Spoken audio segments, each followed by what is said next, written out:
Hello everyone. This is Yogita, final year law student, Faculty of Law, Delhi university. बिना time waste किए आज हम देखेंगे कि फोर्थ सेमेस्टर वालों को लेबर लॉ में क्या पढ़ना है। ठीक है, हमारा फोर्थ सेमेस्टर का टॉपिक है लेबर लॉ। ठीक है, तो अब देखते हैं कि हमें उसमें करना क्या क्या है। ठीक है, क्या क्या समझने लायक है, कौन कौन से केसेस करने हैं, क्या क्या टॉपिक्स उसमें कर सकते हैं। ठीक है, so here we go with our case mat which is number LB403 labour law. ठीक है, इसमें हम पहुंच गए हैं इंडेक्स पे। बेसिकली इसमें दो पार्ट हैं। ठीक है, इसमें एक है आपका ट्रेड यूनियन और एक है इंडस्ट्रियल लॉ। ठीक है, तो इसमें समझते हैं। पहला है ट्रेड यूनियन। ठीक है, इसमें 4 टॉपिक्स हैं। तो टॉपिक 1 हो गया इंट्रोडक्शन टू लेबर लॉ। भाई लेबर लॉ चाहिए क्यों होता है। ठीक है, अगर पढ़ना हो तो ये 2 रीडिंग्स हैं। ठीक है, इसमें मार्क्सिज्म के बारे में बताया हुआ है, कुछ फिलोसफिकल इश्यूज़ हैं। ठीक है, चाहिए क्यों होता है बेसिकली, देखो एक बहुत सिंपल सा रीज़न है। लेबर लॉ की जो नीड है वो होती है कि अगर आप सारे राइट्स जो एम्प्लॉयर है उसको दे दोगे, ठीक है, उसके पास सारे राइट्स आ गए। ठीक है, तो यहाँ पर जो है एक्सप्लॉयटेशन होना शुरू हो जाएगा। ठीक है, तो जो हमारे एम्प्लॉयज़ होते हैं, ठीक है, उन एम्प्लॉयज़ के साथ ये एक्सप्लॉयटेशन ना हो। ठीक है, इसलिए लेबर लॉज बनाए जाते हैं। ठीक है, क्यों?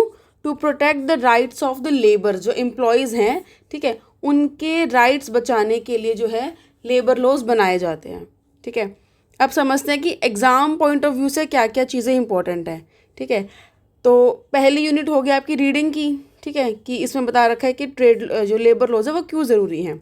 ठीक है, सेकंड टॉपिक है ट्रेड यूनियंस का। ठीक है, ट्रेड यूनियन क्या होती है, डेफिनेशन, रजिस्ट्रेशन एंड रिकग्निशन। ठीक है, तो इसमें ये सेक्शन इंपॉर्टेंट है जो दे रखे हैं, सेक्शन 2G, H और ये सारे सेक्शन। ठीक है, सारे तो नहीं बट इसमें से एक बार देख लेना कि कौन कौन से सेक्शन हैं जो इस जो टॉपिक है उसके अकॉर्डिंग सही जा रहे हैं। ये ज़रूरी है, ट्रेड यूनियन की डेफिनेशन आनी चाहिए, वर्कमैन की डेफिनेशन आनी चाहिए, ट्रेड डिस्प्यूट की डेफिनेशन आनी चाहिए। ठीक है, और ये कहाँ दे रखी हैं, ये दे रखी हैं the trade union act of 1926। ठीक है, इसके सेक्शंस में दे रखी है, सेक्शन 2G और 2H में। ठीक है, तो ट्रेड यूनियन का सेक्शन, वर्कमैन का सेक्शन, ट्रेड डिस्प्यूट का सेक्शन, तीनों के सेक्शंस पता होने चाहिए और तीनों की डेफिनेशन पता होनी चाहिए। ठीक है, अब बारी आती है केसेस की। Rangaswamy registrar of trade union, Tamil Nadu non gazetted government union. ठीक है, इनरे इनलैंड नेविगेशन और food corporation of India staff. ठीक है, ये चारों के चारों केस इंपॉर्टेंट हैं, तो इन्हें कर लेना। मैंने कल ही वीडियो अपलोड करी थी जिसमें बताया था कि इनकी समरीज़ कैसे ढूंढनी है, समरीज़ कैसे करनी है। ठीक है, और एग्ज़ाम पॉइंट ऑफ व्यू से केसेस कैसे समझने हैं। ठीक है, तो ये 4 केसेस है जो कि चारों के चारों इंपॉर्टेंट है। समरी को, केस समरी को स्टोरी की तरह समझना पहली चीज़, और दूसरी चीज़ हेडिंग्स याद कर कर उनकी समझ लेना कि किस हेडिंग के अंदर कौन सा पॉइंट दे रखा है। क्लियर? ठीक है, टॉपिक 2 हमारा ऐसे हो गया, ईजी सा टॉपिक है, बहुत ईजी है। Topic 3 immunities, civil and criminal. ठीक है, जो ट्रेड यूनियन है उसमें किसके पास इम्यूनिटी होती है और क्या वो इम्यूनिटी सिविल होती है या फिर वो क्रिमिनल होती है।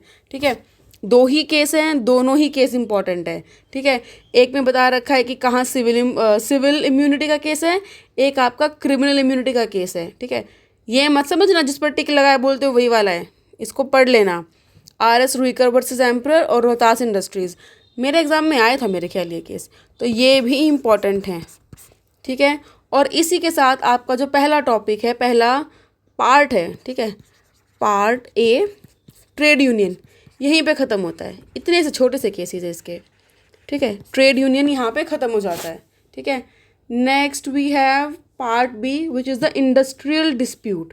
ठीक है, कि अगर इंडस्ट्रीज़ में जो वर्कमैन है या जो एम्प्लॉयर है, एम्प्लॉयज़ और एम्प्लॉयज़ के बीच ये सारी जो बहसबाजी होती हैं उनको कैसे सॉर्ट आउट किया जाता है। ठीक है, तो इंडस्ट्रियल डिस्प्यूट पार्ट B, इसका टॉपिक है टॉपिक 4 इंडस्ट्री कंसेप्चुअल एनालिसिस, कि इंडस्ट्रीज होती क्या है। ठीक है, तो सेक्शन 2J में जो है आपको एक्सप्लेन कर रखा है कि इंडस्ट्रीज क्या होती है, और एक्ट कौन सा है, एक्ट है इंडस्ट्रियल डिस्प्यूट एक्ट ऑफ 1947।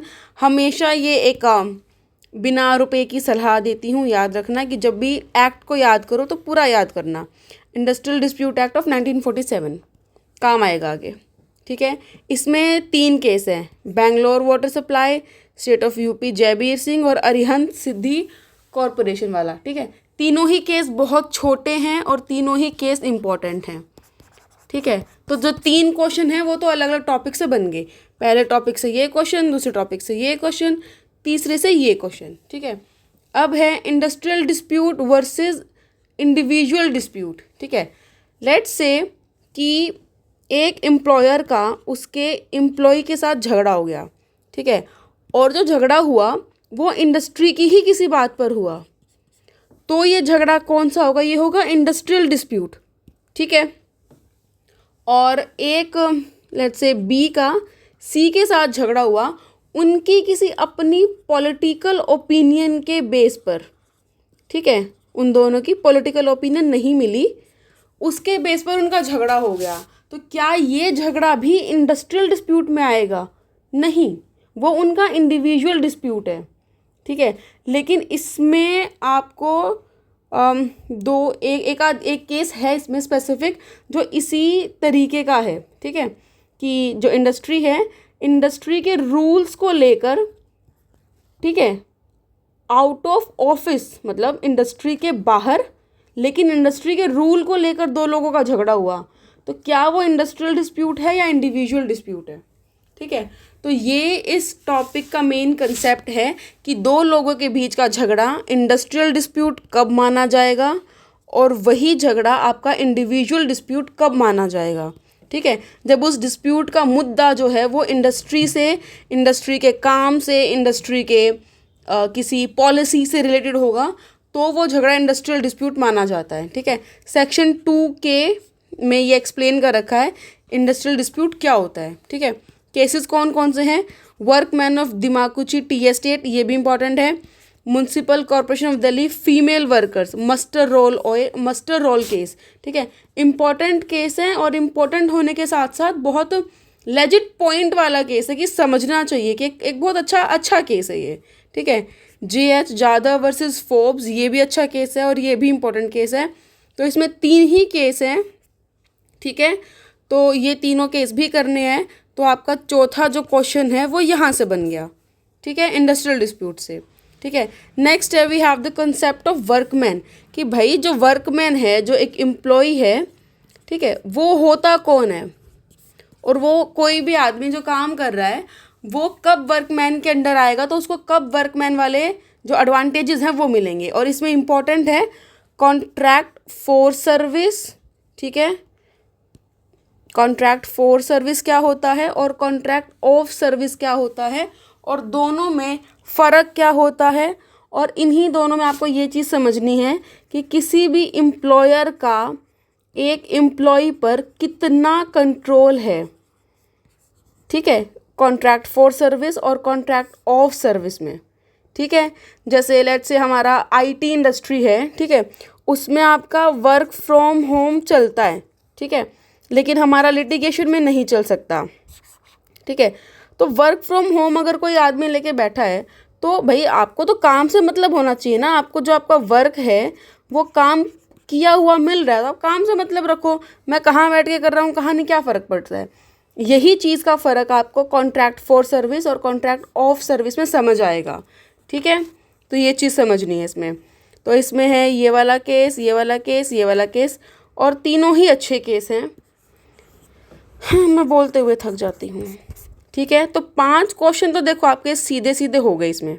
ठीक है, इसके अलावा आपके 2 टॉपिक है, strike and lockout, layout, retrenchment. ठीक है, इन दोनों में से मैंने टॉपिक 7 किया था और उसमें से क्वेश्चन आया भी था। ठीक है, एक 10 नंबर का क्वेश्चन था स्ट्राइक और लेआउट में से। तो इसके भी 4 1 2 3 4 ही केसेस हैं। ठीक है, कर लोगे तो बेहतर है, ले ऑफ वाला टॉपिक बेशक छोड़ देना। ठीक है, मर्जी है करो तो पर अगर छोड़ भी दोगे तो दिक्कत नहीं है, क्योंकि ऊपर से हमने सारा कवर कर लिया है।